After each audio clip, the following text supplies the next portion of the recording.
کہتے ہیں ہوشیار ہوشیار عثمان صاحب اور ملون خاتون تشریف لا رہے ہیں، اور پھر وہ آ جاتے ہیں۔ عثمان صاحب کہتے ہیں ہائے ماشاء اللہ، ہائے ماشاء اللہ، اور پھر سب اسے دیکھ رہے ہوتے ہیں، اور پھر عثمان صاحب نیچے اترتے ہیں، کہتے ہیں ہمارا ہدف کیسل قلعہ ہے، اور پھر علاؤدین بھی دیکھتے ہیں۔ پھر عثمان صاحب کہتے ہیں کیا تم جنگ کے لیے تیار ہو؟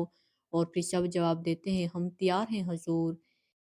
عثمان صاحب پوچھتا ہے ایک سپاہی کیا چاہتا ہے؟ سب مل کر جواب دیتے ہیں کہ وہ جنگ چاہتا ہے، وہ کفار کا خون بہانا چاہتا ہے، وہ اور کیا چاہتا ہے؟ عثمان صاحب پوچھتے ہیں، اور پھر سب جواب دیتے ہیں وہ معصوموں کو پرسکون زندگی دینا چاہتا ہے۔ عثمان کہتا ہے اور کیا؟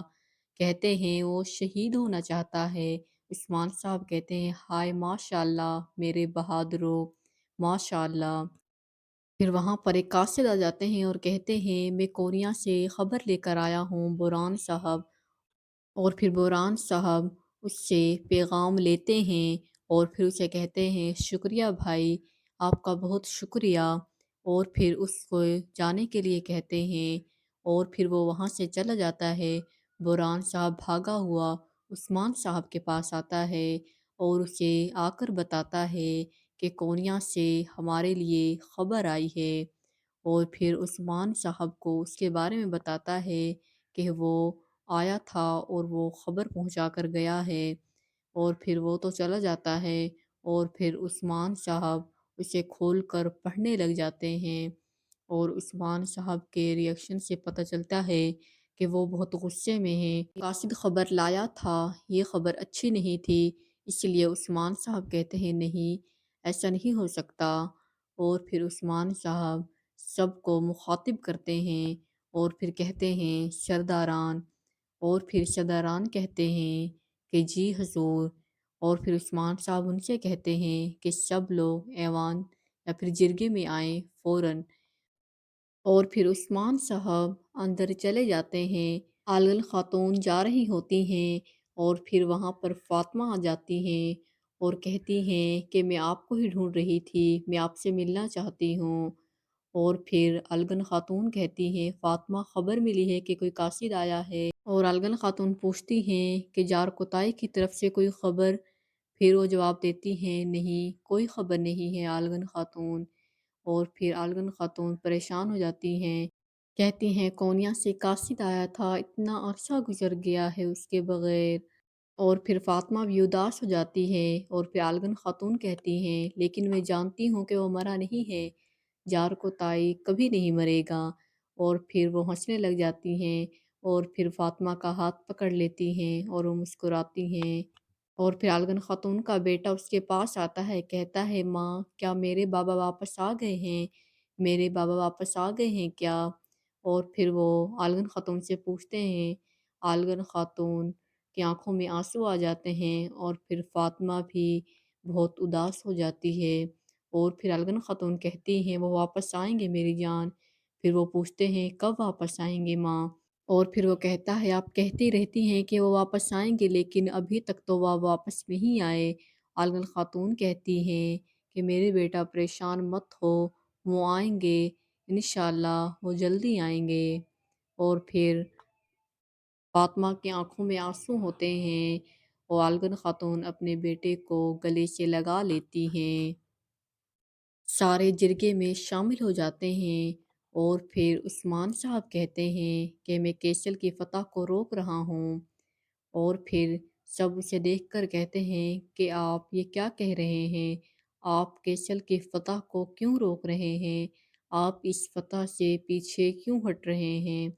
اور پھر عثمان صاحب جواب دیتے ہیں اس صورتحال میں ہمارے لوگوں کو ایک نئے سلطان کی ضرورت ہے، اور پھر کنور صاحب کہتے ہیں کیا مطلب حضور؟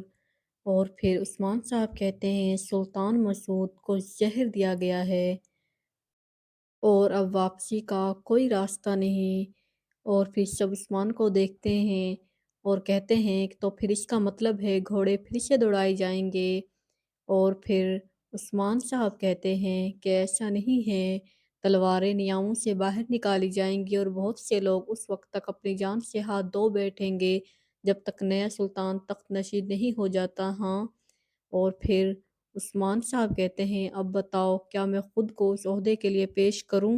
اور پھر بوران عثمان سے کہتا ہے کہ میرا اللہ گواہ ہے کہ میرا دل کہتا ہے ہاں میرے عثمان صاحب، تمام ترکمانوں کے آپ سربراہ بننے کے مستحق ہیں۔ اور پھر کہتے ہیں کہ لیکن ہمیں حضور اپنی جگہ معلوم ہونی چاہیے۔ اور کہتا ہے کہ ایک طرف گرمیان کونیا سے زیادہ مضبوط ہے اور دوسری طرف دوسرے قبائل۔ اور عثمان صاحب کہتے ہیں تو تمہارا کہنا ہے کہ ہماری طاقت ہمارے خوابوں کی تکمیل کے لیے کافی نہیں ہے۔ بوران صاحب ٹھیک کہتے ہیں، لیکن ہم یہ جانتے ہیں اور ہم اس کے باوجود ہم اکثریت سے جیت چکے ہیں۔ اور پھر ایسا ہی ہے۔ اور پھر بیندر کہتا ہے کہ آپ بالکل ٹھیک کہہ رہے ہیں، لیکن یہاں تک اگر ہم جمع بھی ہو جائیں اور اس کے باوجود بھی ہم سے زیادہ 10,000 گھڑ سوار بھرتی کر سکتے ہیں، گرمیان ایک آواز کے ساتھ 1,00,000 گھڑ سوار جمع کر سکتے ہیں۔ اور پھر اور کہتا ہے کاریسی اپنے جہازوں کے ساتھ قسطنطنیہ پر قبضہ کرنے والے ہیں، کرمان کونیا کے ساتھ ساتھ اپنے شکار کے گرنے کا انتظار کر رہا ہے۔ پھر عثمان صاحب پوچھتے ہیں تو بتائے بیندر صاحب پھر ہمیں کیا کرنا چاہیے؟ تو پھر بیندر کہتا ہے کہ صاحب ہمیں گرمیان کے ساتھ اتفاق کر لینا چاہیے۔